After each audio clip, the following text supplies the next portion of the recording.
এক ঢিলে দুই পাখি মারা। এই গল্পটা কে কে শুনেছেন?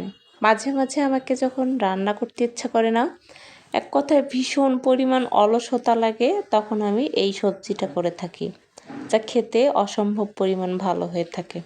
প্রথমে মসুর ডাল দিয়ে দিলাম, আলু, কাঁচামরিচ, লবণ, হলুদ সমস্ত কিছু দিয়ে দিলাম। এবার সিদ্ধ করার পালা। এর ফাঁকে একটু ডিমটা ফেটিয়ে নেই, ডিম ভাজি করব।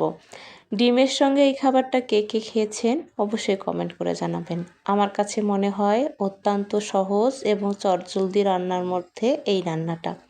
এক কথায় বলতে পারেন অল্প জিনিসে মজাদার একটি রান্না।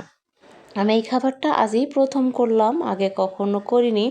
অন্যকে দেখেছি এই খাবারটা করতে, কিন্তু আমি কখনো ট্রাই করিনি। আজকে ট্রাই করে দেখার পর ভাবলাম যে মাঝে মাঝে আমি এভাবে রান্না ট্রাই করে থাকবো।